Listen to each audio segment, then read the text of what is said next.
Bismillahirrahmanirrahim. Assalamualaikum warahmatullahi wabarakatuh. Alhamdulillah, wassalatu wassalamu ala asyrafil anbiya'i wal mursalin, ala nabiyina wa sayyidina wa maulana Muhammadin sallallahu alaihi wa ala alihi wa sahbihi wa sallam. Ashhadu an la ilaha illallah wahdahu la syarika lah, wa ashhadu anna Muhammadan abduhu wa rasuluhu la nabiyya ba'd. Qala Allah ta'ala fi kitabil karim, ya ayyuhalladzina amanu taqullaha haqqa tuqatih wa la tamutunna illa wa antum muslimun. Wa qala Allah subhanahu wa ta'ala, ya ayyuhalladzina amanu taqullaha wa qulu qawlan sadida yuslih lakum a'malakum wa yaghfir lakum dhunubakum wa man yuti' Allah wa rasulahu faqad faza fawzan 'azima. Wa qala Allah subhanahu wa ta'ala, ya ayyuhan nasu taqu rabbakum alladhi khalaqakum min nafsin wahidah wa khalaqa minha zawjaha وخلق منها زوجها وبث منهما رجالا كثيرا ونساء واتقوا الله الذي تساءلون به والأرحام إن الله كان عليكم رقيبا. Alhamdulillah, segala puja dan puji syukur kita panjatkan hanya kepada Allah Subhanahu wa Ta'ala Rabbul Alamin. Serta salawat dan salam selalu kita curahkan kepada baginda Nabi kita Muhammadin sallallahu alaihi wa ala alihi wa sahbihi wasallam, kepada keluarganya, kepada para sahabatnya, juga orang-orang yang mengikuti dan mencintainya hingga yaumul qiyamah.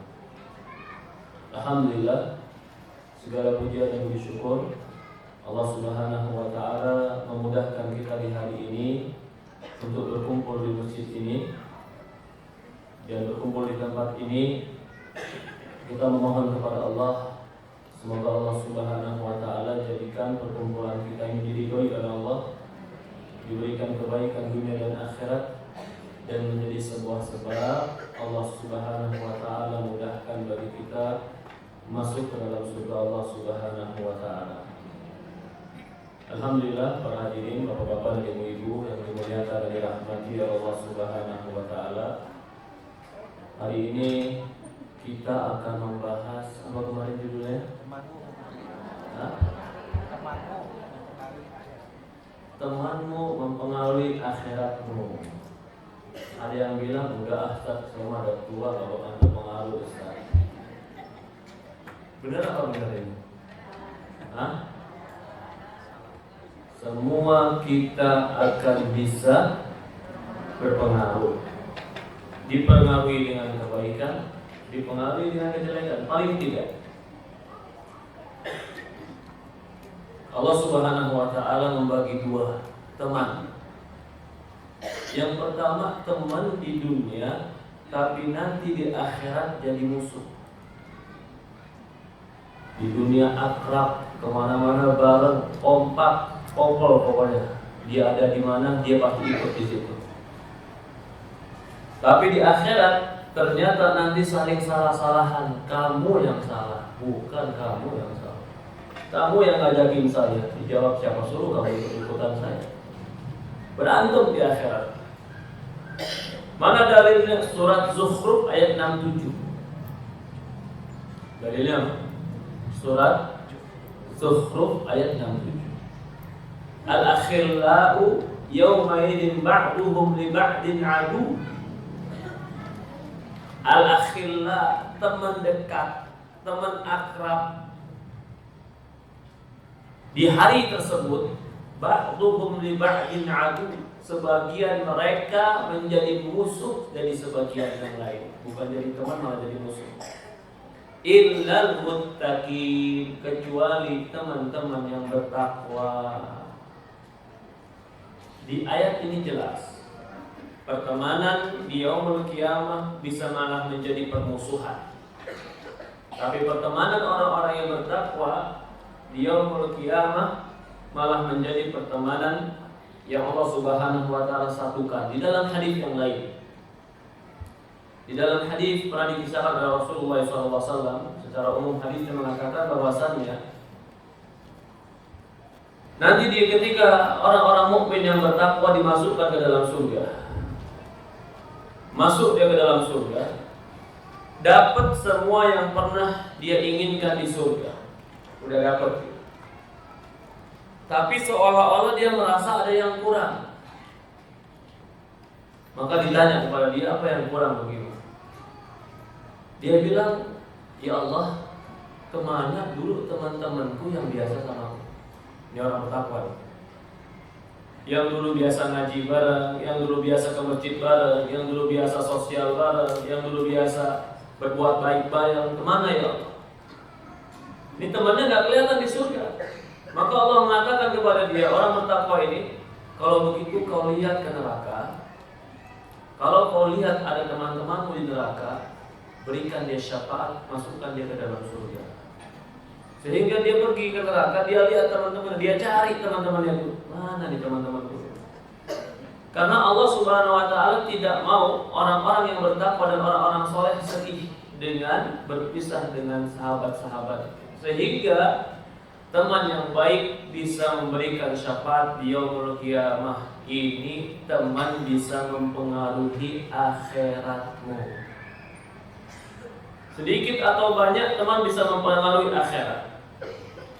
Maka itu Rasulullah SAW mengatakan dalam sebuah hadis, Al-mar'u ma'ad-dinil khalil. Kata Rasulullah SAW, seseorang itu akan bersama agama temannya. Al-mar'u ma'ad-dinil khalil, kata Rasulullah.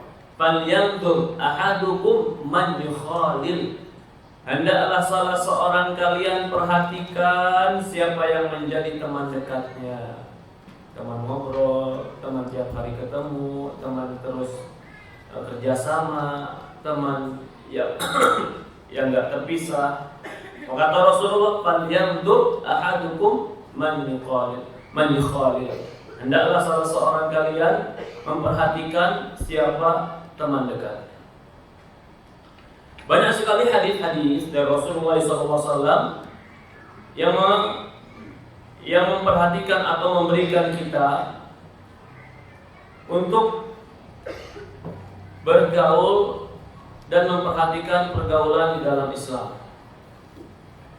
Disebutkan juga oleh para ulama, salah satu adab yang harusnya seseorang itu memilih teman adalah dia memilih teman dikarenakan agama. Ini kata para ulama.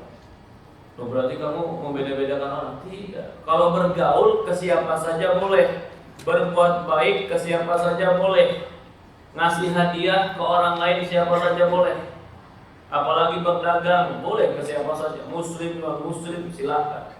Tapi kalau menjadi teman dekat, teman ngobrol, teman curhat, teman untuk tukar pikiran, teman untuk musyawarah, teman untuk memberikan motivasi, jangan kecuali hanya orang yang baik agamanya. Allah Subhanahu wa ta'ala berfirman dalam Al-Quran, La tajidu qawman yu'minuna billahi wal yawmil akhir yuwaduna man hadallaha wa rasulah. Kata Allah Subhanahu wa ta'ala, tidak akan kau dapati satu kaum yang beriman kepada Allah dan hari akhir, mereka mencintai orang-orang yang memusuhi Allah dan Rasulnya. Di dalam ayat ini jelas, tidak akan pernah ada orang yang beriman kepada Allah, bersama itu dia pun mencintai orang-orang yang memusuhi Allah. Dari sini jelas juga bahwasannya mencintai Allah itu mengharuskan kita mencintai orang-orang yang Allah cintai. Maka itu di dalam satu doa agar kita mendapatkan cinta Allah, apa salah satu doanya? Allahumma inna nas'aluka hubbak wa yuhibbu man ahabbak wa yuhibbu amalan yuqarribuni ila hubbik.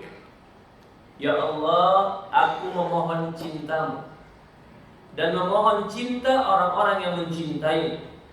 Dan aku memohon kepadamu amalan atau mencintai amalan yuqarribuni ila hubbik, yang amalan itu mendekatkan aku kepada cinta kepadamu. Orang mukmin dia menjadikan pertemanannya itu karena Allah Subhanahu wa taala. Kalau pertemanannya karena Allah Subhanahu wa taala, kalau pertemanannya karena agama dan mencintainya karena Allah Subhanahu wa taala, maka pertemanan yang seperti ini adalah pertemanan yang akan mendapatkan kebaikan dunia dan akhirat. Karena kalau pertemanannya karena Allah, bertemunya karena Allah, berpisahnya karena Allah, nanti di yaumul qiyamah Allah Subhanahu wa taala akan memanggil aina mutahabina fiyya, aina mutazawirina fiyya. Nanti di yaumul qiyamah Allah Subhanahu wa taala akan memanggil di depan makhluk-makhluk yang ketika makhluknya dikumpulkan, maka Allah mengatakan, mana orang yang saling mencintai karenaku, berkumpul karenaku, berpisah karenaku. Dia dipanggil depan umat, dipanggil depan umat karena dia mencari teman semata-mata gara-gara mencari ridho Allah. Di dalam hadis yang lain, Allah Subhanahu wa ta'ala, Rasulullah SAW mengatakan dalam hadis Bukhari, kata Rasulullah SAW, sab'atun yudhilluhumullahu fi dhil. Kata Rasulullah SAW, ada 7 orang atau 7 golongan yang akan mendapatkan naungan Allah pada hari kiamat. Mendapatkan naungan ini ketika matahari didekatkan. Ketika sudah didekatkan 1 mil matahari, manusia tenggelam dengan keringatnya, tapi ada 7 golongan yang mereka nggak kena panasnya matahari. Gimana Pak? Matahari 1 mil. Kita lihat sekarang kalau disuruh siang-siang berdiri di lapangan, kuat nggak Pak? Nggak kuat, panas. Padahal kalau panas kita mungkin 38, 37, nggak nyampe 40 derajat. Di yaumul qiyamah matahari Allah dekatkan 1 mil. 1 mil berarti kalau bukan karena Allah Subhanahu wa taala sudah hangus semua. Hufatan hurratan ghurlan, semuanya dikumpulkan oleh Allah Subhanahu wa taala dalam keadaan tanpa busana, tanpa alas kaki dan tanpa sunat. Maka Aisyah mengatakan, ya Rasulullah, kalau dikumpulkan kayak begitu, bukankah kita nanti saling melihat ya Rasulullah? Maka Rasulullah berkatakan, ya Aisyah, perkara ketika itu sangat dahsyat, gak kepikir pada kita. Cuma menunggu datang kapan datang keputusan Allah. Tapi ternyata ada 7 golongan yang Allah berikan naungan. Dia tidak kena panas. Salah satunya, ar-rajulani tahaba fillahi wastama'a alaihi waftaraqa alaihi. Kata Rasulullah SAW, 2 orang yang berkumpul karena Allah, berpisah karena Allah, berteman karena Allah, tidak berteman pun karena Allah, mencintai karena Allah, membenci pun karena Allah. Bagaimana bisa mencintai karena Allah, Ustaz? Saya mau berteman dengan dia karena kalau berteman dengan dia, dia orang yang mengajak kebaikan. Saya mau berteman dengan dia karena dia orang yang soleh. Allah mencintai orang-orang soleh. Saya berusaha mendekat kepada orang-orang soleh supaya Allah mencintai saya. Jadi semata-mata dorongan dia mencari teman adalah Allah. Kalau kebanyakan orang dorongan mencari teman apa biasanya Pak? Relasi. Lagi ada bisnis, Masya Allah, telepon kita sehari 3 kali.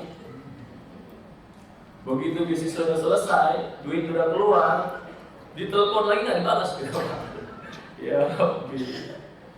Manusia berkumpul karena dunia, berpisah karena dunia, akhirnya akan bertikai karena dunia.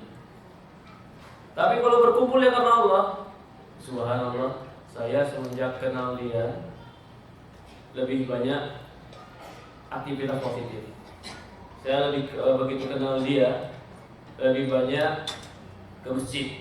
Saya begitu kenal dia banyak dipostingin sama dikasih nasihat-nasihat di WA saya, nasihat agama. Senang apa nggak senang banyak kiriman nasihat agama dari teman? Hah? Sebagian orang dikirim nasihat nggak dijawab, betul nggak dijawab, ternyata dari blokir yang kirim. Ini orang apa? Subhanallah. Padahal itu teman, itu yang teman sebenarnya. Teman sebenarnya itu teman yang akan membawa kita kebaikan dunia dan akhirat. Jangan bilang teman itu nggak mempengaruhi diri kita, tidak. Teman mempengaruhi diri kita. Coba aja nih Bapak. Hari ini bapak-bapak duduk-duduk sama kita di masjid. Besok di kantor duduk sama teman kantor, umpamanya. Teman kantor cerita apa? Kemarin saya naik sepeda di gunung, enak banget.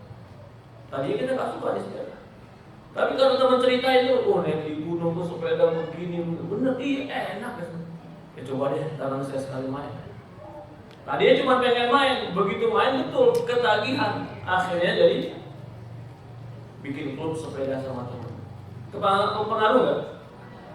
Nah itu masih positif, masih oke. Tapi kadang-kadang ada orang yang kepengaruhnya nggak positif. Sama. Kalau orang bilang enggak, teman itu nggak ada pengaruhnya, bohong. Saya yakin teman itu ada pengaruhnya sedikit atau banyak. Maka Rasulullah mengatakan dalam hadis, kata Rasulullah SAW dalam sebuah hadis, ketika Rasulullah menceritakan tentang teman, hendaklah salah seorang kalian melihat temannya, karena teman itu bagaikan pandai besi atau tukang minyak wangi. Rasul mengatakan itu. Kalau pandai besi, kalau tidak membakar pakaianmu, paling tidak ngasih asap bau pada tubuh. Kalau pandai tukang minyak wangi, kalau kau tidak dapat minyak wanginya, kau tidak beli dari dia, paling tidak kau dikasih atau dapat sedikit minyak wangi. Begitupun pertemanan. Kalau kita nggak pengaruh penuh sama dia, paling tidak ada sedikit pengaruh dalam hidup kita. Ya, contoh. Banyak sekali contoh dalam kehidupan. Contoh dalam kehidupan, teman itu akan mempengaruhi kita bahkan dari gaya bicara kita. Bahkan dari gaya penampilan kita. Coba saja, ibu-ibu kalau sudah kumpul sama ibu-ibu, sekali kumpul biasanya biasa, belum kompakan. Udah 3 kali kumpul, dari mulai jilbab, baju, jubah semua sama. Pengaruh. Udah kompakan itu Pak. Nanti pun gaya bicaranya sama, tempat duduknya sama, akhirnya cara berpikirnya pun hampir sama. Kenapa cara berpikirnya sama? Karena selama ini berbicara tentang tukar pikiran. Yang satu memberikan ide-ide, dan ide-ide yang lain ini menjadi sebuah pelajaran bagi yang lain, akhirnya benar. Contoh, dia udah akrab banget sama temannya. Kalau dia punya masalah sama suaminya, bilang sama temannya, ini suami saya gimana ya? Sekarang ini jarang pulangnya, agak telat terus, paginya sering perginya langsung pagi, weekend juga jarang di rumah. Ini sebenarnya teman cuma cerita, ya sedikit mau cerita aja. Tapi karena dia cerita kepada teman yang salah, apa katanya? Kok kamu begitu punya suami? Saya mah kalau punya suami begitu nggak saya kasih jatah seminggu. Tadinya dia nggak berpikir begitu, tapi gara-gara temannya bilang begitu, masa kamu begitu? Iya, biar dia kapok sekalian. Oh gitu ya? Belajar nggak dari temannya? Begitu dia praktekin sama temannya, dia praktekin ke suaminya, akhirnya hancur rumah tangganya. Dia datang lagi ke temannya. Aduh, rumah saya begini, berantem sama suami. Dia seolah-olah kasih solusi, padahal dia bukan kasih solusi. Dia sedang mempengaruhi pikiran yang salah. Kenapa? Salah pilih teman. Banyak orang salah pilih teman, akhirnya bukannya rumah tangga saja yang rusak, dirinya yang rusak, keluarganya rusak. Begitupun laki-laki. Salah pilih teman akan merusak agama kita, merusak akhlak kita. Kalau dibilang kalau anak itu mah anak-anak, Ustaz. Anak-anak lebih mudah lagi. Jangan dikira orang tua tidak juga terkena. Maka itu Rasul mengatakan, atau kita kembali lagi, kalau cari teman, cari perkumpulan, cari komunitas, Pertama, yang harus menjadi ukuran kita, apakah perkumpulan ini, komunitas ini mendekatkan diri saya kepada Allah atau tidak? Itu jawaban. Itu pertanyaan. Kalau tidak mendekatkan diri saya kepada Allah, maka itu bukan menjadi perkumpulan yang bisa baik dunia dan akhirat. Tapi kalau bisa mendekatkan diri kita kepada Allah, Allah nanti di yaumul qiyamah akan memberikan naungan. Siapa yang dinaungi? Karena dahulu kalian kumpul karena Allah dan berpisah karena Allah. Bahkan ada malaikat, ada orang mau pergi ke satu tempat, lalu Allah utus malaikat untuk bertanya kepada orang itu. Lalu malaikat bertanya, kemana kamu mau pergi? Kata orang itu, aku mau pergi ke rumah temanku. Kenapa kau mau pergi ke rumah temanku? Apakah kau akan berharap dunia yang akan diberikan olehnya? Dia bilang enggak. Aku cuma ingin berziarah ke temanku agar aku mendapatkan ridha Allah. Maka malaikat mengatakan, aku adalah malaikat diutus Allah untuk mengabarkan kepadamu bahwasanya Allah mencintaimu gara-gara kau mencintai teman. Jadi orang yang berkumpul karena Allah, berpisah karena Allah, berteman karena Allah, itu bukan hanya dapat kebaikan, tapi itu adalah ibadah. Jadi kalau faktornya ibadah, faktornya cari ridho Allah, faktornya akhirat, maka perkumpulannya insya Allah akan baik.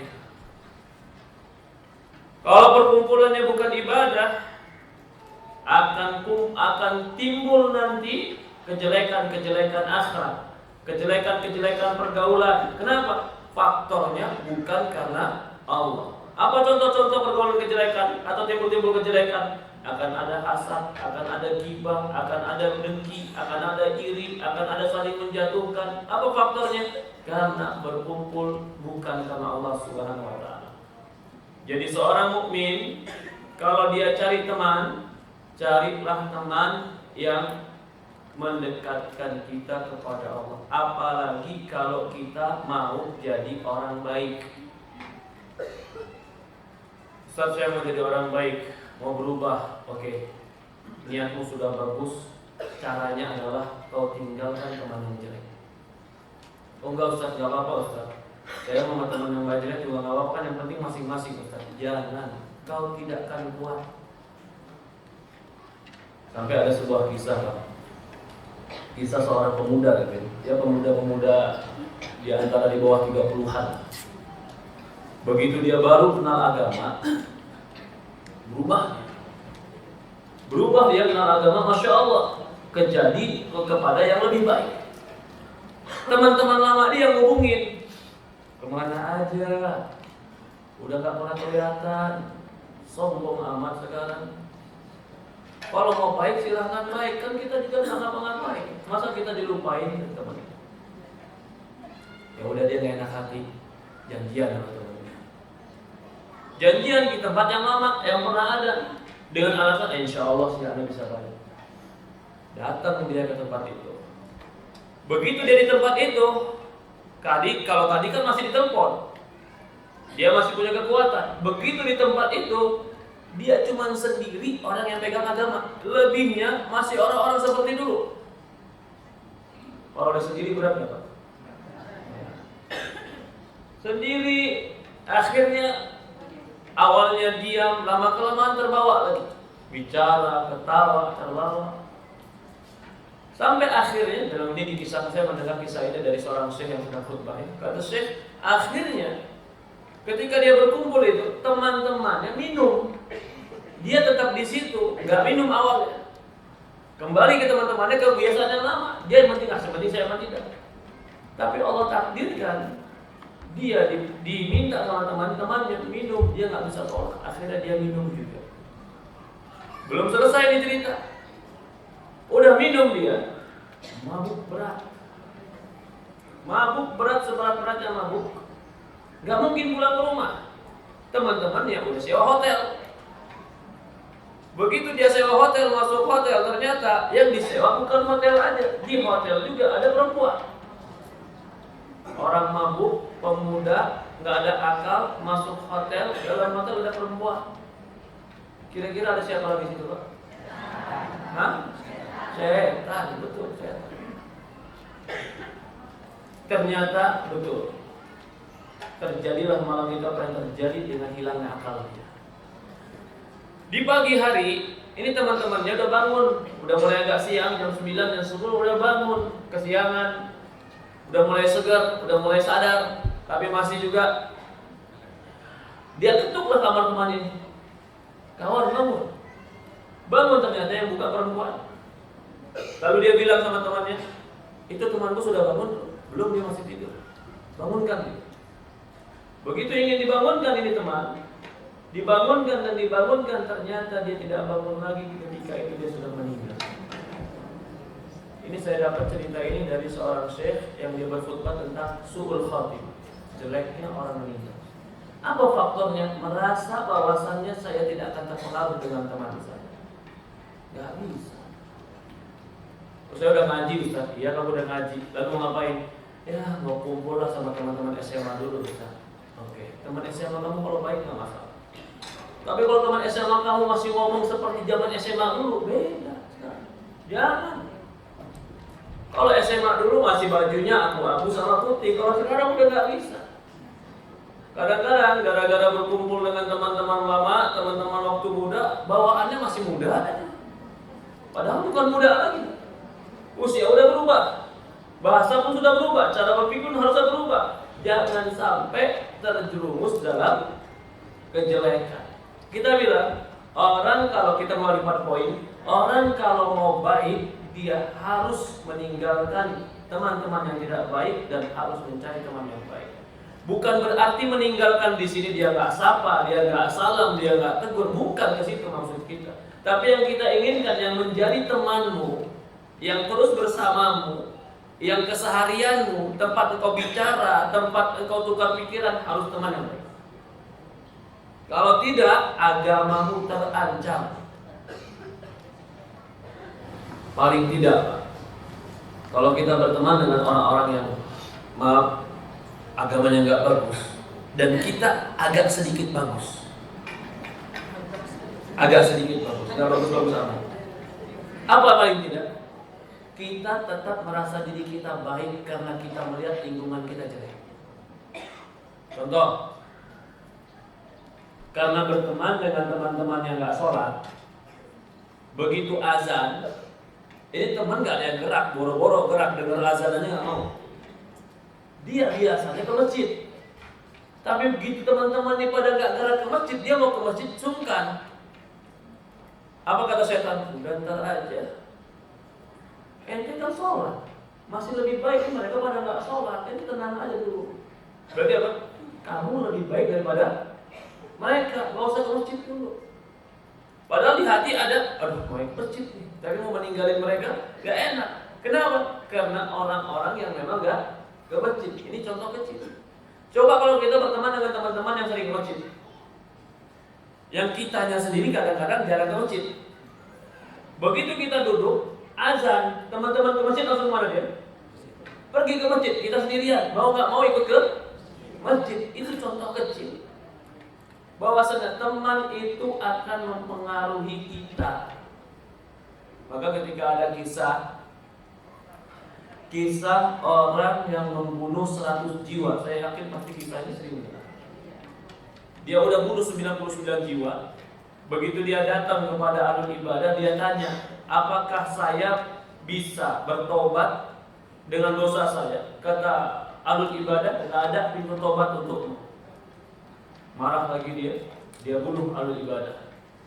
Nah, di sini dalil kata para ulama, orang udah mau tobat, tapi kalau dia belum serius tobat, akan jatuh ke dalam dosa yang sama waktu yang dekat. Ini kan dia datang ke ahli ibadah, bilangnya apa? Saya mau tobat. Udah bunuh 99 jiwa. Ada nggak pintu tobat untuk saya? Apa kata ahli ibadah? Nggak ada. Dia bunuh lagi. Berarti kan dekat bagi dia untuk melakukan. Di sini pun dalil, orang yang baru meninggalkan kemaksiatan sangat dekat untuk jatuh kemaksiatan yang baru. Akhirnya dia cari alul ilmi, orang yang berilmu. Dia tanya sama orang berilmu, saya udah bunuh 100 jiwa, apakah ada pintu tobat untuk saya? Apa kata alul ilmi? Apa yang menghalangi antara engkau dan tobat? Allah akan terima tobat, tapi pergilah engkau ke negeri fulan. Jangan kau tinggal di negerimu. fa inna fi ardika su, karena negeri orang-orang yang jelek. Di sini dalil bahwasanya kalau dia mau berubah pertama kali, dia harus tinggalkan teman-teman yang di negerinya. Itu siapapun orangnya. Maka itu syariat hijrah. Hijrah itu bukan hanya hijrah fisik berpindah, tapi hijrah itu adalah hijrah hati, hijrah ketakwaan, hijrah amalan, tapi tetap harus dibarengi dengan hijrah fisik. Ya. Kalau kita baca lagi dalil-dalil tentang banyaknya atau keutamaan mereka yang berteman, berkumpul karena Allah dan berpisah karena Allah, berteman karena Allah, maka kita akan mendapatkan bahwasannya teman-teman tersebut adalah keutamaan. Artinya cari teman karena agamanya baik itu perintah Allah dan itu ibadah. Itu bisa sebab menjadi pemberi syafaat yaumul kiamah. Itu juga bisa sebab kita mendapatkan lindungan Allah di hari kiamat. Itu bisa jadi sebab Allah panggil kita di hadapan makhluk-makhluk dan Allah banggakan orang ini berkumpul karena Allah dan berpisah karena Allah. Kalau ditanya apa tanda orang berkumpul karena Allah dan berpisah karena Allah? Tandanya satu, atau salah satu tandanya adalah mereka saling mencintai selama Allah mencintai. Mereka tidak mencintai selama Allah tidak mencintai. Jadi perkumpulannya ada undang-undangnya, ada batasannya. Batasannya apa? Batasannya cinta Allah. Kalau ini yang menjadi dasar perkumpulannya, pertemanannya, maka dia akan mendapatkan keutamaan-keutamaan yang tadi. Berkumpul. Kenapa kamu berkumpul? Kami berkumpul karena sama-sama ingin membuat bakti sosial untuk anak yatim. Masya Allah. Semoga di hari kiamat dikumpulkan bersama Rasulullah. Karena orang-orang yang mengumpulkan anak yatim akan dikumpulkan bersama Rasulullah. Dia kumpul, dia bersama, dia habiskan waktu, dia habiskan pikiran, dia habiskan tenaga, mungkin dia keluarkan harta untuk perkumpulan yang perkumpulannya manfaat. Tapi ada orang berkumpul, kenapa kamu berkumpul? Ya karena motor kami sama, Ustaz. Kamu cuma karena sama motor kamu berkumpul? Ya kan boleh, Ustaz. Ya boleh saja. Tetapi manfaatnya kemana? Oh enggak, Ustaz, kami kalau udah touring bareng-bareng, kami ada sosialnya. Oh Masya Allah, ahsan. Iya, bagus. Atau kumpul karena ini ada lagi nih. Ada juga macam-macam orang berkumpul. Ada yang berkumpul karena punya hobi warna yang sama. Ini warnanya sama. Jadi setiap kumpul pakai baju warnanya sama semua. Kamu berkumpul kenapa? Karena kami punya sama-sama senang warna ungu, Ustaz. Coba dikasih yang lebih positif lagi, kenapa berkumpulnya? Kalau cuma sampai situ doang, tenaga tetap keluar, pikiran tetap keluar, waktu tetap keluar, harta tetap keluar, tapi pahala belum pasti. Kalau berkumpul tadi yang positif, tenaga keluar, pikiran keluar, waktu keluar, uang keluar, pahala insya Allah. Artinya bedanya tipis, tetap keluar semuanya, tapi yang satu belum tentu dapat pahala, yang satu bisa jadi dapat pahala. Orang yang melihat akhirat, dia akan berhitung, jangan kita keluar tenaga, uang dan pikiran, tapi nggak dapat pahala. Apalagi sampai ninggalin anak, ninggalin suami, atau ninggalin pasangan hanya untuk berkumpul. Dan berkumpulnya belum tentu pahala. Lalu mau berkumpulnya sempat debat juga sama suami. Yo, kamu ingin berkumpul yang belum tentu pahala, tapi suami kamu sudah kamu debat duluan. Positif atau negatif ini? Iya Ustaz, pokoknya saya kalau dihalangi suami, kalau sudah mau berkumpul dengan teman-teman saya nggak mau, Ustaz. Saya kan punya hak berteman. Iya, punya hak berteman. Tapi pantaskah seseorang dia mempertahankan orang yang belum tentu setia dengan dia dan dia siap berkelahi atau bertengkar atau cekcok dengan orang yang pasti hidup dengan dia? Kan nggak masuk akal seperti itu. Contoh lagi, kata suami ini, Bun, hari ini jangan keluar ya. Oke ayah, saya nggak keluar. Oke, karena ayahnya belum keluar. Begitu ayahnya keluar, temannya SMS, WhatsApp, ngumpul yuk, gimana? Ngebakso. Udah ngumpul ngebakso. Suami tadi bilang apa? Jangan keluar.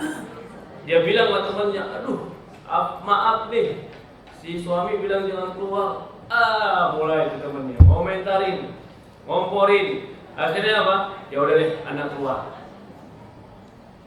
Anak keluar untuk apa? Untuk sebentar makan bakso. Dia rela mempertaruhkan hubungan dia dengan suami hanya untuk mempererat hubungan dia dengan teman. Padahal yang tiap hari tidur sama dia suami, yang bagi uang juga suami, hidup juga sama suami, tapi kenapa hati dan akalnya lebih memperdepankan teman daripada suami? Ini namanya kurang apa? Kurang akal. Lah gimana bisa kamu lebih setia kepada orang yang bukan siapa-siapa kamu? Kamu bisa lebih mendahulukan orang yang bukan siapa-siapa kamu. Lah ini bukan terjadi pada anak-anak, terkadang orang tua pun terjadi. Anak-anak terkadang iya, bapaknya bilang enggak, ibunya bilang enggak, kalau temannya bilang iya, dia ikutin temannya. Tapi itu bukan pada anak, terkadang juga ada pada orang dewasa. Sama suami juga. Begitu dia di rumah, liburan, weekend, teman-temannya hubungin, yuk jalan yuk. Aduh saya lagi di rumah nih. Temennya mulai ngomporin, aduh masa sih kamu di rumah aja. Mulai dibuat kalimat-kalimat, kenapa ada komandannya di rumah? Ya mulai dipanas-panasin. Masa kamu takut sih sama komandan di rumah? Kan kamu laki-laki. Akhirnya gara-gara gak enak sama teman, nanti dikirain laki-laki takut istri, akhirnya berangkat walaupun tetap takut. Tetap berangkat. Akhirnya pulang berantem sama istri. Kenapa? Hanya untuk teman. Benar apa benar ini, Pak? Boleh berteman, tapi kita harus tahu prioritas dalam hidup. Nah itu kalau cuma masalah rumah tangga, belum lagi masalah agama ini. Safar sama teman, apalagi teman kantor, satu grup sama kantor disuruh safar bareng-bareng. Ayo kamu satu grup, satu tim pergi safar. Teman tim ini yang 4 gak tahu agama, dia sendiri yang mulai belajar agama. Nginep di tempat tersebut. Pas kebetulan sama kantor disuruh keluar daerahnya Bali. Berkumpul ber5 tim, disewain hotel sama kantor. Tempatnya di mana? Di Bali. Berapa lama? Seminggu. Subhanallah. Kalau temennya nggak baik, ya subhanallah seminggu itu bencana buat dia. Kalau temennya baik, alhamdulillah dia baik. Di sini kita ingin menegaskan, fanzur amman ta'khudhu dinakum falyanzur amman yukhalil. Lihatlah siapa teman kita. Pasti teman itu mempengaruhi. Tidak ada yang mengatakan tidak. Teman itu akan mempengaruhi. Maka carilah teman di majelis ilmu, carilah teman di masjid, carilah teman di tempat-tempat positif yang Allah Subhanahu wa taala ya akan menjaga kita.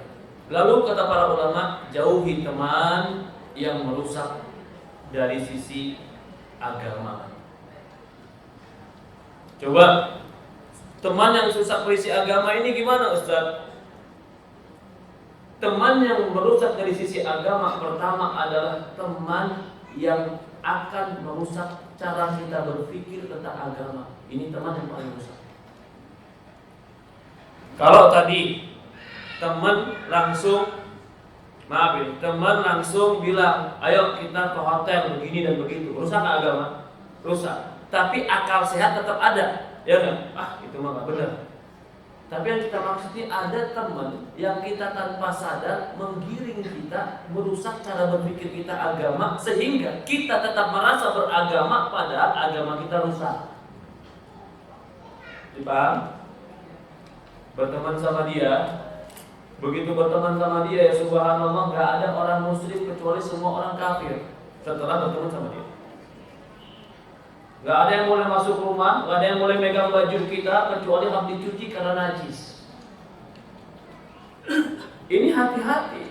Loh, dia gak merusak, dia gak ngajak ke diskotik, dia ngajak minum, dia gak ngajak tinggalin sholat, enggak. Tapi dia mengajak kamu kepada sesuatu yang merusak agamamu. Ini yang dikatakan kebid'ahan.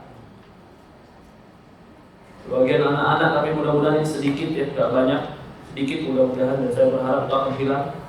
Anak-anak kampus di Bandung, Masya Allah, jilbabnya besar-besar, sholatnya rajin, tapi salah pilih teman. Apa yang terjadi? Akhirnya sebagian mereka ada yang nikah kontrak, nikah mut'ah. Berteman dengan siapa? Orang yang jelek agama. Maka itu para ulama mengatakan, jangan kalian berteman dengan orang yang pelaku bid'ah, karena dia akan menyusup ke dalam iman kita, perlahan demi perlahan, sedikit demi sedikit, tapi pasti menginstal di dalam diri kita. Gak sadar kalau orang yang jahat, orang yang gak baik akhlaknya, kita mau berteman itu udah gak enak. Omongannya gak enak, perilakunya gak enak. Tapi kalau orang yang terkadang memiliki pemikiran yang menyimpang, akhlaknya bisa jadi baik, mulutnya bisa jadi manis, pergaulannya bisa jadi luar biasa, kagum kita dengan dia. Tapi ternyata sedikit demi sedikit dia masukkan kepada kita pemikiran-pemikiran yang merusak agama. Di sini pula jadinya tadi kita berkumpul karena Allah, dan kita harus punya batasan. Apa batasan dan timbangannya? Timbangannya Al-Quran dan hadis. Ini jadi tameng kita. Kalau ada Quran, ada hadis, itulah yang terbaik. Tidak ada Quran, tidak ada hadis, jangan. Maka kata para ulama, istanibu, jauhi bagi kalian orang yang melakukan atau orang yang berbuat bid'ah atau punya pemahaman-pemahaman bid'ah. Karena mereka akan mencuci otak perlahan demi perlahan, akhirnya merusak agama kita. Jangankan kita dengan suami bisa hancur, kita dengan anak bisa hancur, gara-gara mereka memasukkan sedikit demi sedikit pemahaman yang salah tentang agama. Yang berikutnya kata para ulama, jauhilah teman yang ahlud dunya. Yang ahlud dunya. Kalau dunia ada, lisan dia manis kayak madu. Kalau dunia nggak ada, ketemu kita senyum aja nggak? Ya. Orang kayak begini tidak pantas dijadikan teman akrab, karena yang ada hanya merugikan. Kalau dia baik cuma karena dunia, kalau dia dekat cuma karena dunia, kalau dia menginginkan sesuatu cuma karena dunia, ini bukan sesuatu yang dianjurkan atau bukan sesuatu yang diajarkan Rasulullah SAW. Bahkan orang seperti ini Rasul mengatakan, Ta'isa abdul dinar, Ta'isa abdul dirham, Ta'isa abdul khamisah, Ta'isa abdul khamira, Ta'isa wantakas, kata Rasulullah. Celakalah mereka hamba dinar, celakalah mereka hamba dirham, celakalah mereka hamba model dan pakaian, celaka dan akan tersungkur mereka, kata Rasulullah SAW. Karena orang seperti ini tidak akan pernah setia, kecuali akan berkhianat kepada kita. Berkhianat kalau kita lagi ada keberuntungan, dia akan berikan. Kalau tidak, ada orang lain yang lebih beruntung, kita akan ditinggalkan. Yang berikutnya, di antara kebaikan teman adalah satrul uyub. Teman yang baik itu dia suka nutupin aib temannya. Siapa di antara kita yang gak punya aib? Gak ada. Semua kita pasti punya aib. Teman yang baik adalah teman yang menutupi aib, nggak suka membuka aib kita. Itu teman setia. Bahkan Allah Subhanahu wa taala akan menutupi aib orang-orang yang menutupi aib orang lain. Kita punya tahu nih, teman kita ada masalah dengan rumah tangganya, udah jangan jadi bahan omongan, tutupi.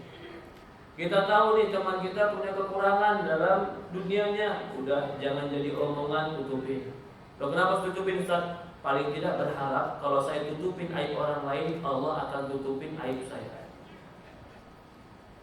Karena saya punya aib. Kita punya kekurangan. Tapi kalau kerjaannya membuka aib orang lain, mencari-cari aib orang lain, membongkar aib orang lain, Rasulullah bersabda, kata Rasulullah SAW, "Man tataba aurata akhi, tataba Allah auratah." Barang siapa yang mencari-cari aib orang lain, Allah akan buka aib dia. Walau kana fi jawfil baiti, walaupun aib itu dia kerjakan di tengah rumahnya, Allah akan bongkar aib itu di tengah orang banyak. Nasallallahu salamah wa afiyah. Kata para ulama, di antara teman yang baik adalah satrul uyub. Kita harus menutup aib orang lain. Yang berikutnya, di antara teman yang baik dan akhlak teman yang baik adalah berlapang dada dan mudah memaafkan, jauh dari kedendaman. Dendam itu menyempitkan hati. Rasulullah Subhanahu wa taala mengatakan, fasfah wasafhul jamil, maafkanlah karena memaafkan itu indah. Semua orang, sebagaimana kita katakan tadi, pasti ada salah, ada kekurangan. Tapi kalau kekurangan itu masih kekurangan-kekurangan yang bisa ditoleransi, yang tidak fatal, yang masih manusiawi, maka lebih baik kita memaafkan daripada kita mendendam dan kita menjauhkan. Yang berikutnya, teman yang baik itu adalah teman yang jauh di dalam hatinya rasa hasad. Hasad itu bukan di hati teman. Kalau ada di hati teman itu hasad, maka itu ciri dia bukan teman yang baik. Karena hasad itu adalah dengki dan iri, ketidakridhoan dan ketidaksukaan nikmat itu ada pada orang lain. Kalau teman yang baik, dia akan ridho nikmat itu ada pada temannya. Karena Rasul mengatakan, la yu'minu ahadukum hatta yuhibba li akhihi ma yuhibbu li nafsihi. Kata Rasulullah SAW, tidak beriman salah seorang kalian sampai dia mencintai saudaranya sebagaimana dia mencintai dirinya. Kalau dia lihat temannya ada nikmat, dia suka karena itu menunjukkan keimanan. Tapi kalau dia melihat temannya ada nikmat, dia sempit dada, dia marah, dia gelisah, itu namanya hasad. Dan itu bukan tanda dari orang-orang soleh. Maka di sini pun bahayanya berteman dengan orang-orang yang tidak punya agama, karena hasad akan mengantarkan ain. Apa itu penyakit ain?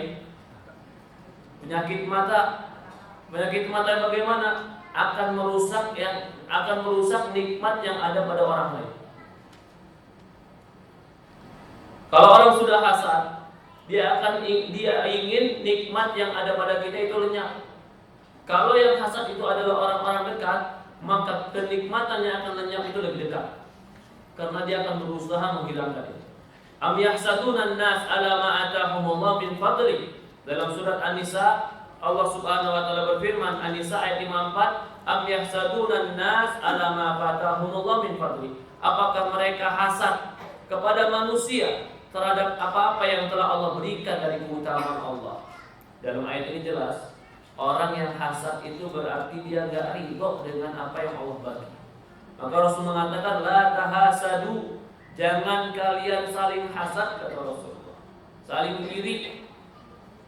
Ini temannya punya mobil baru, dia omongin, dia iriin. Temannya punya pakaian atau barang yang lebih baru, yang bagus, dia jatuhkan. Yang seperti ini akan menggugurkan dan akan membakar amal solehnya sendiri.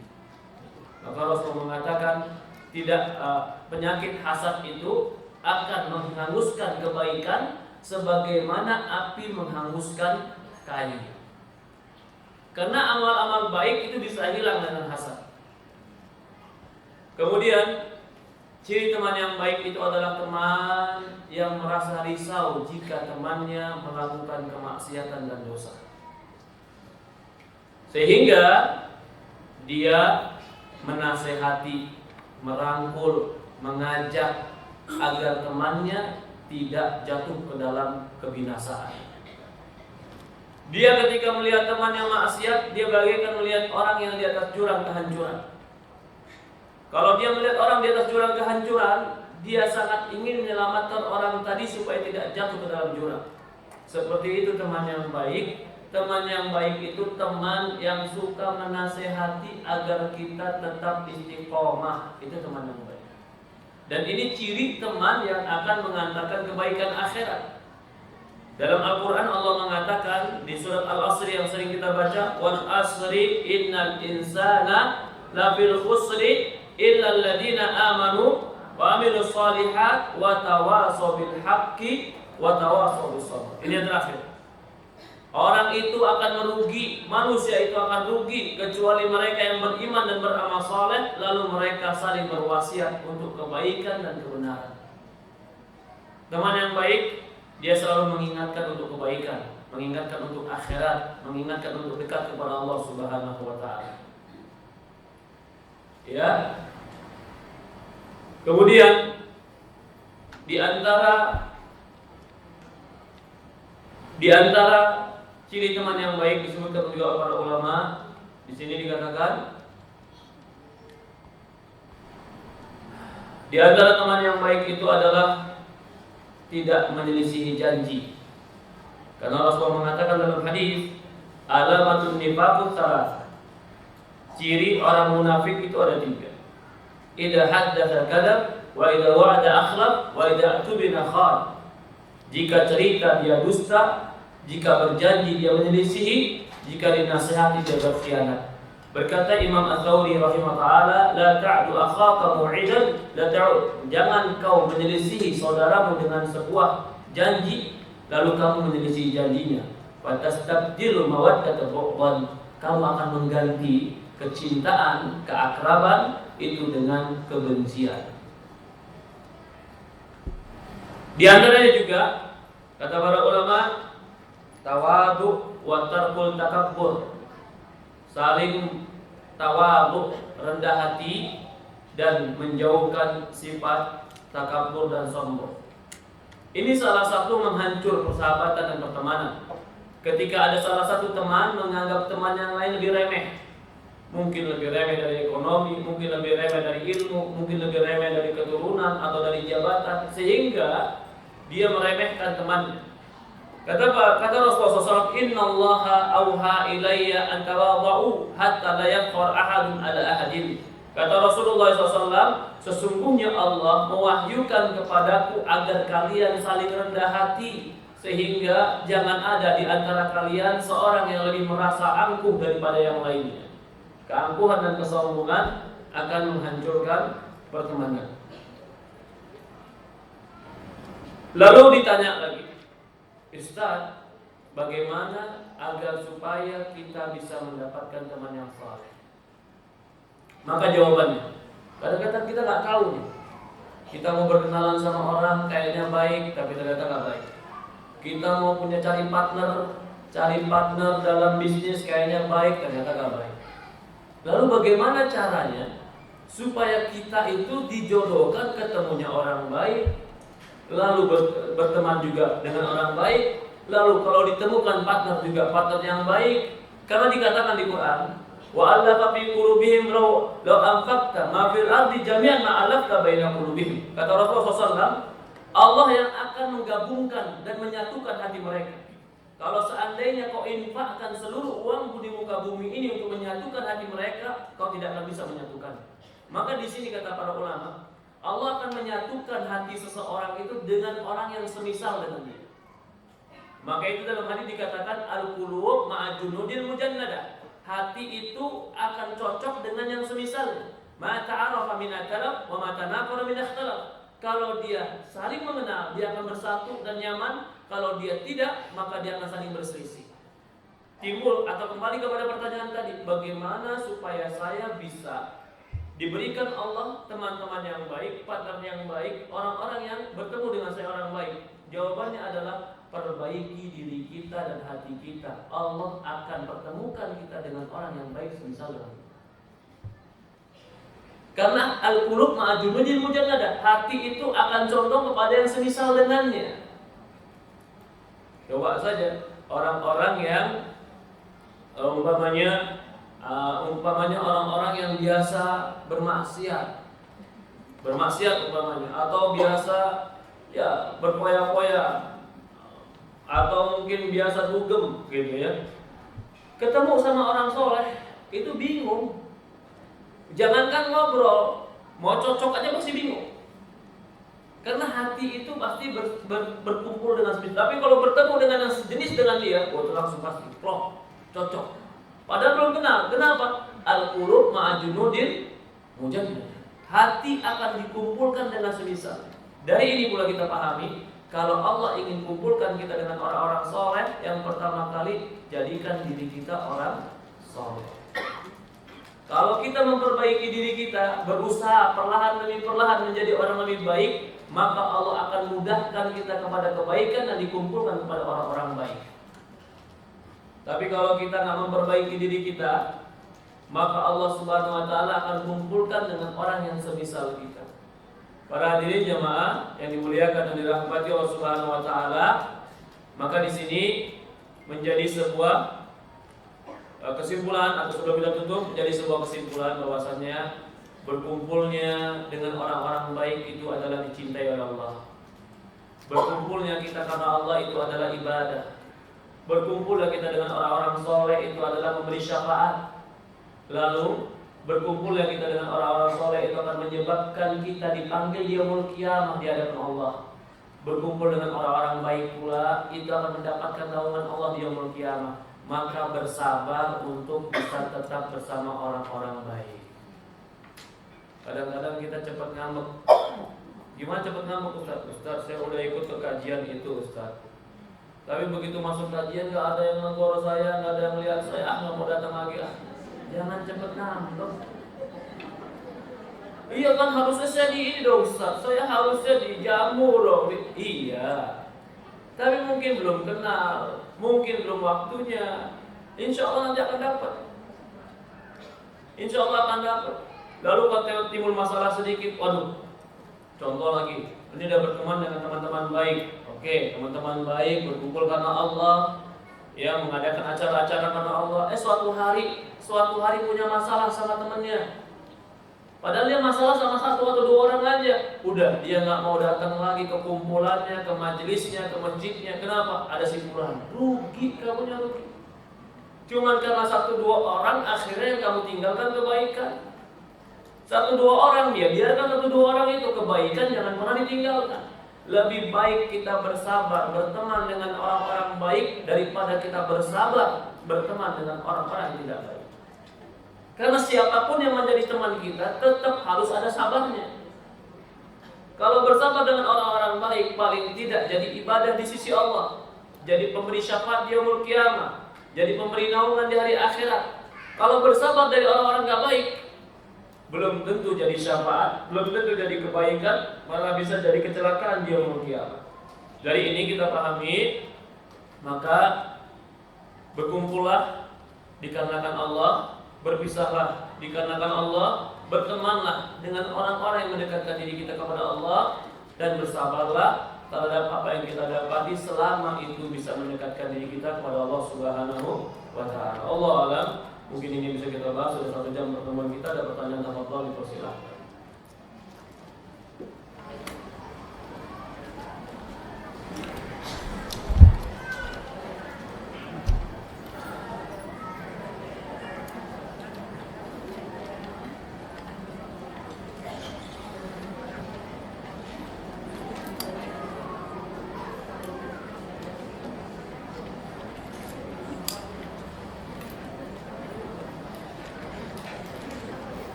Iya. Assalamualaikum warahmatullahi wabarakatuh. Ustaz, mengerjakan pekerjaan rumah, antar jemput anak sekolah sehingga tidak menginginkan kajian yang jauh, apakah termasuk cinta dunia? Jawabannya tidak. Itu nggak cinta dunia. Ya memang seperti itu. Tugas pertama ibu-ibu itu, tugas pertama wanita itu adalah rumah tangga. Kemudian tugasnya menjaga anak. Lalu tugasnya juga dia harus membekali dirinya dengan ilmu. Ini semua tugas inti. Kalau dia ikut kajian yang jauh tapi anaknya nggak terurus, jangan pergi yang jauh, cari yang dekat. Kalau dia sibuk kajian ke sana kemari tapi ternyata rumahnya nggak ada yang ngurus atau rumahnya terbengkalai, jangan. Kau wajib belajar tapi wajib pula jaga rumah. Maka jangan sampai perempuan dengan alasan belajar ilmu agama rumah terbengkalai. Juga jangan sampai gara-gara alasan rumah gak pernah ngaji sama sekali. Jangan. Gak boleh kayak begitu. Kau harus menjadi orang yang bijak, meletakkan sesuatu pada tempat dan porsinya. Lihat dulu, oh yang jauh tuh saya penting gak ya? Ilmu apa ya? Oh ternyata ilmunya ilmu yang saya butuhkan. Boleh sesekali. Aku ingin bertanya Ustaz, bagaimana jika ada teman yang kalau diajak kajian selalu ada alasan, dan jika mau datangnya telat? Bagaimana Ustaz? Apakah kita jalan sendiri atau kita tungguin? Oke. Orang seperti ini, ya, dia mau ke kajian tapi telat. Sekali kita boleh ikut. Tapi kalau begitu terus, katakanlah saya pergi duluan, saya tunggu kamu di kajian. Iya, seperti itu. Tapi yang jelas kawan seperti ini masih baik karena dia mau ngaji. Ini kawan baik berarti. Apa yang harus saya lakukan apabila istri dari teman saya tidak kuat menghadapi suaminya? Istri dari teman saya, ya sudah berhijrah lebih dahulu. Bahkan teman saya ini menyuruh suaminya untuk tidak berhenti dari lembaga yang masih menghibawi. Mereka berdua teman saya. Qadarullah saya sang istri selalu tentang kelakuan suaminya pasca hijrah, padahal saya tahu apa yang dilakukan suaminya sudah sesuai dengan Al-Quran dan hadis. Nasihati temannya, nasihati istrinya, sabar kamu, sabar, insya Allah rezeki Allah akan ganti. Jangan dikira dengan meninggalkan perkara-perkara yang riba berarti kita akan terlantar. Tidak. Man taraka syai'an lillahi awadallahu khairan min. Rasulullah bersabda, barang siapa yang meninggalkan sesuatu karena Allah, Allah akan gantikan dengan lebih baik kepadanya. Kau harus menasihati istrinya agar istrinya menerima apa yang dilakukan oleh suami. Assalamualaikum, anak saya kuliah baru semester 2, punya sahabat beragama Nasrani. Bagaimana saya menasihatinya? Boleh dia berteman dengan sahabatnya boleh. Tetapi kalau dia menjadi teman yang paling akrab, maka harus yang satu agama agar bisa menemani dan saling tolong-menolong dalam ibadah. Kalau temannya tidak atau temannya tidak satu agama, terkadang ada kesulitan untuk saling menolong dalam ibadah.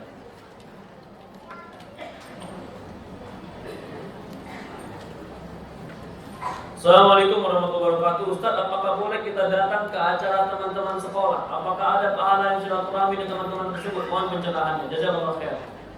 Iya, pertama kalau mau datang tentu dengan catatan-catatan. Yang pertama catatan isu istri, izin suami. Yang kedua tentu perkumpulannya mengantarkan kepada kepositifan, kebaikan, bukan kepada kejelekan. Bukan hanya sekedar ketawa ketiwi lalu bercampur baur lalu tidak ada artinya. Atau bahkan sebagian mereka kumpul bahkan membuat acara-acara yang tidak baik, itu tidak boleh kita hadiri. Tapi kalau masih acara-acara yang baik, oh ya kita kumpul. Kan ada juga di beberapa orang kumpul teman SMA atau teman kuliah tapi bikin kajian, masya Allah bagus. Hadir di situ dengan izin dari pasangan kita, izin dari suami kita.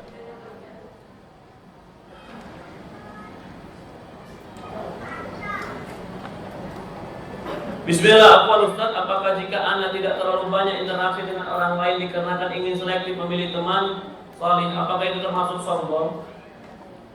Jadi perhatikan, berteman, salaman, tegur sapa, ramah tamah kepada siapapun itu harus. Tetapi yang kita maksud di sini teman, betul-betul teman baik adalah teman tempat kamu cerita, teman yang tahu dirimu, dan kamu tahu dirinya, itu harus teman yang baik agamanya. Jadi kalau kita dengan orang lain silahkan berinteraksi, silahkan, atau bergaul silahkan, tegur sapa silahkan, saling kenal harus, beramah tamah dengan orang lain iya. Tapi untuk menjadi teman-teman yang betul dekat, maka cari orang yang baik agamanya.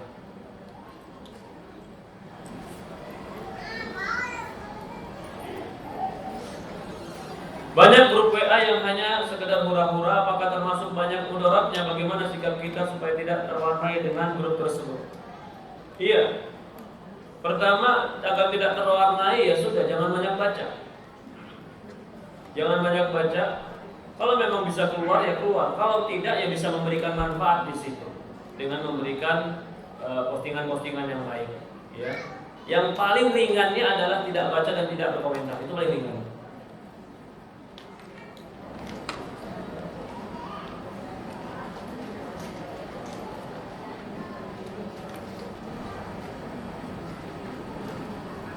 Termasuk ria atau kajian kita posting isi materi yang ada, niat untuk berbagi ilmu. Apakah itu termasuk sok alim Ustaz? Ya tidak, itu nggak sok alim. Kita cuma memposting apa yang pernah kita tulis dari kajian Ustaz. Itu nggak, itu malah kebaikan. Itu termasuk menyebarkan ilmu.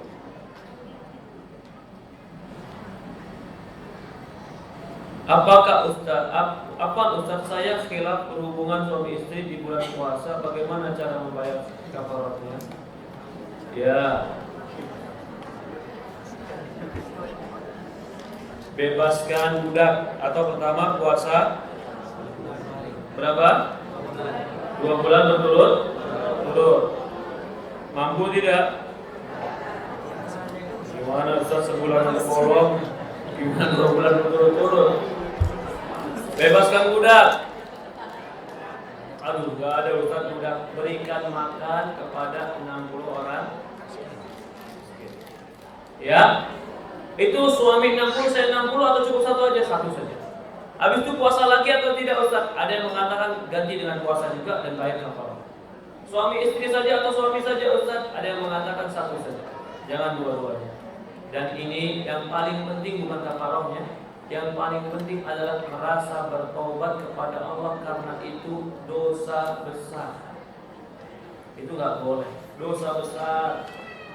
Dosa besar gimana? Kan saya udah suami istri Ustaz. Iya, suami istrinya benar, tapi melanggar kehormatan di bulan Ramadan. Itu nggak boleh. Allah. Jadi yang paling pentingnya adalah bertobat kepada Allah.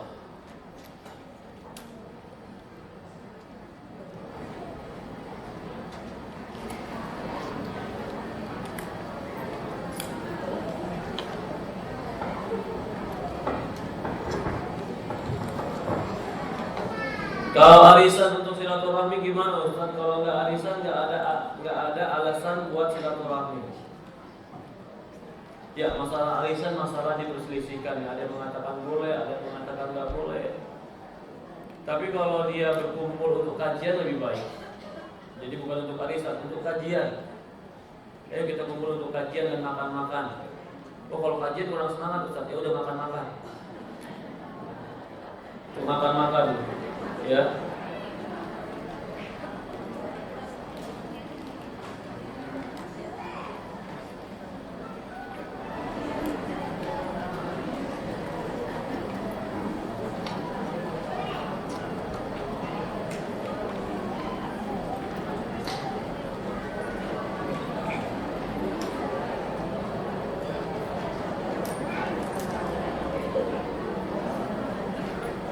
Afwan Ustaz, Anda yang bertanya, semenjak Anda dan suami hijrah dari pekerjaan ribawi, kami berubah 180 derajat. Lalu saat ini ketika saya bergaul dengan umat-umat yang mampu memondokkan anak ke pesantren bagus, Anda merasa minder Ustaz, karena Anda merasa tidak mampu menjadi orang tua yang maksimal. Anda jadi menjauh dari teman-teman yang mampu tersebut. Apakah Anda salah ya Ustaz? Apakah ini salah satu bentuk suudzon kepada Allah? Merasa tidak mampu mengalahkan anak kepada pesantren yang orang-orang bilang bagus namun biaya mahal.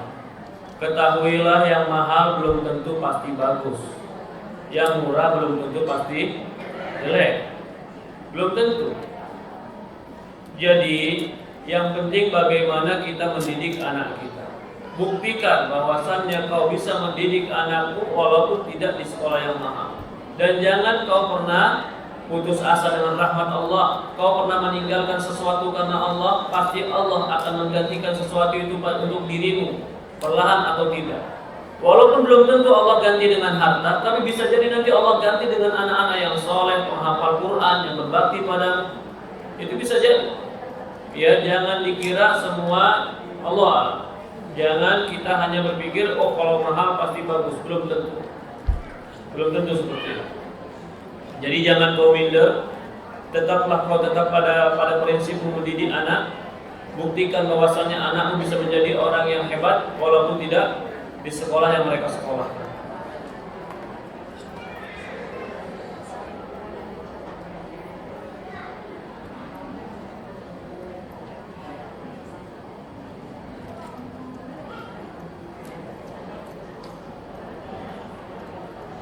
Iya. Assalamualaikum Ustaz, semoga Ustaz dan jemaah selalu dilimpahkan kasih sayang Allah. Apa Ustaz, bolehkah kita menanyakan urusan pribadi orang dengan maksud untuk diri sendiri? Apakah ini? Jangan. Urusan pribadi orang jangan ditanya. Kalau dia mau cerita dengarkan, kalau dia nggak mau cerita jangan tanya. Jangan tanya.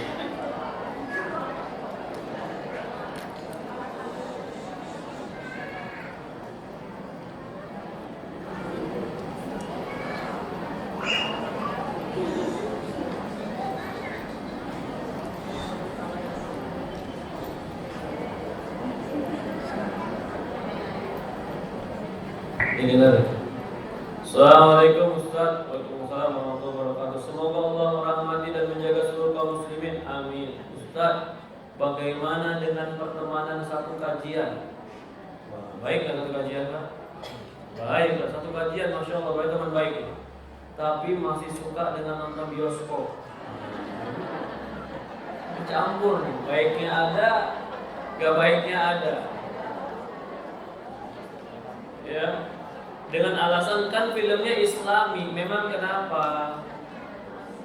Mohon penjelasan ya Ustaz. Ya, film itu, film Islami se-Islami yang film, tetap saja di situ di dalamnya ada kebohongan, ada suami dan istri yang padahal bukan suami istri tapi berakting menjadi suami istri. Itu nggak baik kita melihat. Bagi mereka yang sudah mengaji, tahu agama, apalagi nonton film yang kayak begini. Nah, ini masih nonton Islami, kadang-kadang masih agak ringan. Kadang-kadang ada yang udah ngaji nontonnya film apa? Film Korea ya subhanallah. Udah kayak ABG aja nonton Korea sampai nangis-nangisan. Jangan, kalau udah ngaji nggak usah kayak begini-gini. Ini merusak hati, merusak pikiran, merusak hubungan kita dengan Allah Subhanahu wa taala. Lalu bagaimana kalau kita berteman dengan orang seperti ini, Ustaz? Ya dia tetap teman pengajian kita. Teman pengajian kita, kalau bisa kita nasihati. Yang paling tidak adalah setelah kita nasihati kita gak ikut nonton. Jangan sampai kita nasihati ternyata besok-besok nonton bareng sama dia. Ya. Jadi kita harus sabar, itu saya bilang tadi. Kita harus sabar, memang terkadang ada orang yang ada kebaikannya dan kebaikannya banyak, tapi sedikit kekurangannya kita harus sabar. Dengan berkumpul ibu-ibu di mana perkumpulan itu adalah perkumpulan arisan pada saat masukkan arisan tersebut kumpul.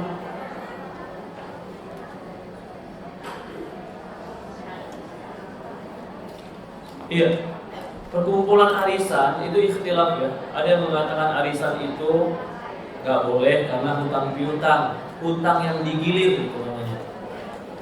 Kalau hutang yang digilir berarti bisa jatuh riba kalau ada syarat-syarat lebih. Tapi ada yang mengatakan itu bukan hutang piutang, ada yang mengatakan itu adalah ta'awun, tolong menolong, nabung bareng. Tapi yang jelas kalau memang harus berkumpul seperti itu, tetap berkumpulnya positif, jangan ada negatif. Ya, berkumpul positif, ada kajiannya, ada santunan anak yatim, itu positif. Allah.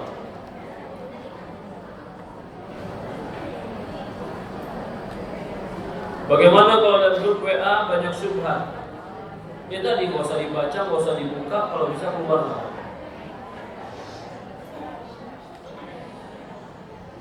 Saya memiliki teman dekat dulunya muslim karena suatu persoalan beliau murtad. Apa yang harus dilakukan? Nasihati dia dan yakinkan kepada dia tentang iman kepada Allah. Jangan kau langsung jauhkan. Tapi nasihati dia dengan baik, dengan ketulusan, dengan kejujuran. Inginkan kebaikan untuk dia.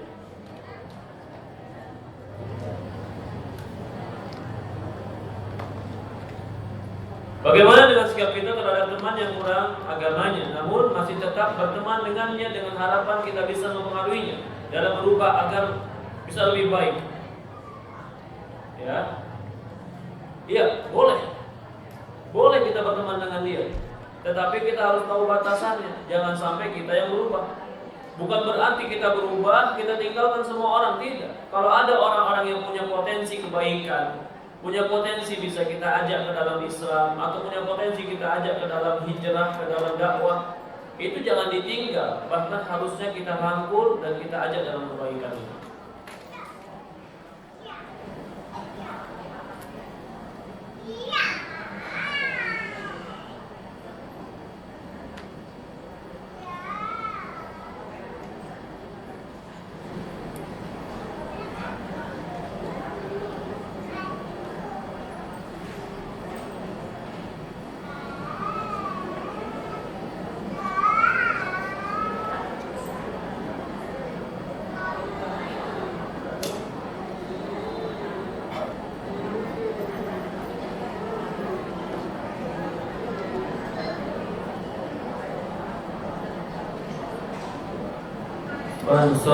Satu tahun yang lalu ada laki-laki yang mengajak saya menikah dan sudah bilang ke ayah saya kenal keluarganya 10 tahun, kurang lebih 10 tahun, dan hubungan kami baik sekali. Tapi ketika dia meminta izin ke orang tuanya tidak mengizinkan. Salah satu alasannya karena saya bukan keturunan Arab.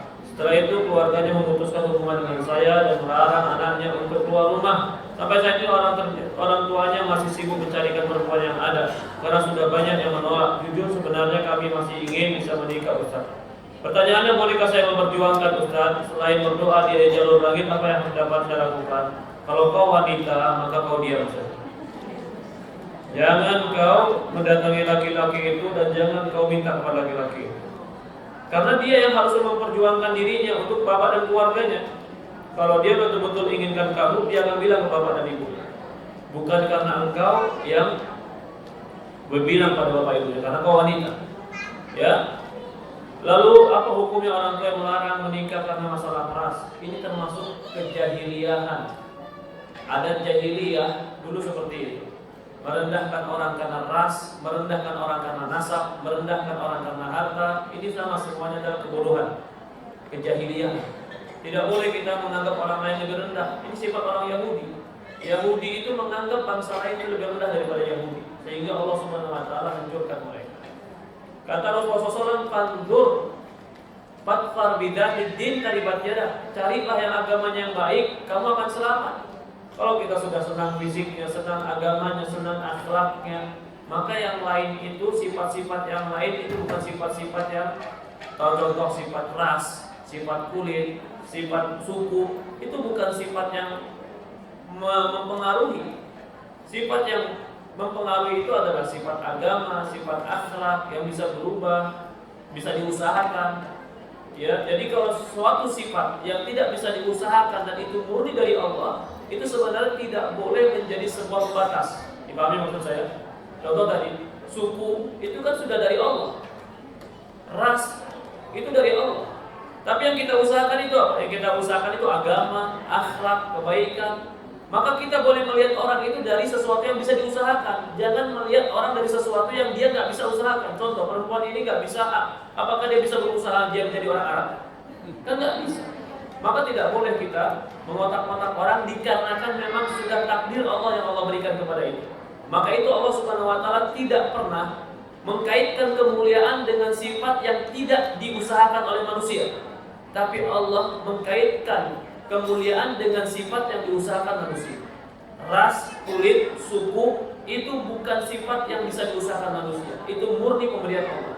Tapi ketakwaan, akhlak, kebaikan, agama itu sifat yang bisa diusahakan oleh manusia. Dan manusia mulia dengan sifat yang diusahakannya, bukan karena sifat yang Allah berikan kepada dia tanpa usaha dari dia. Allah alam. Ini yang bisa kita bahas. Subhanakallahumma wa bihamdi, subhanallah ilaha illa anta, nastaghfiruka wa natubu ilaik. Assalamualaikum warahmatullahi wabarakatuh.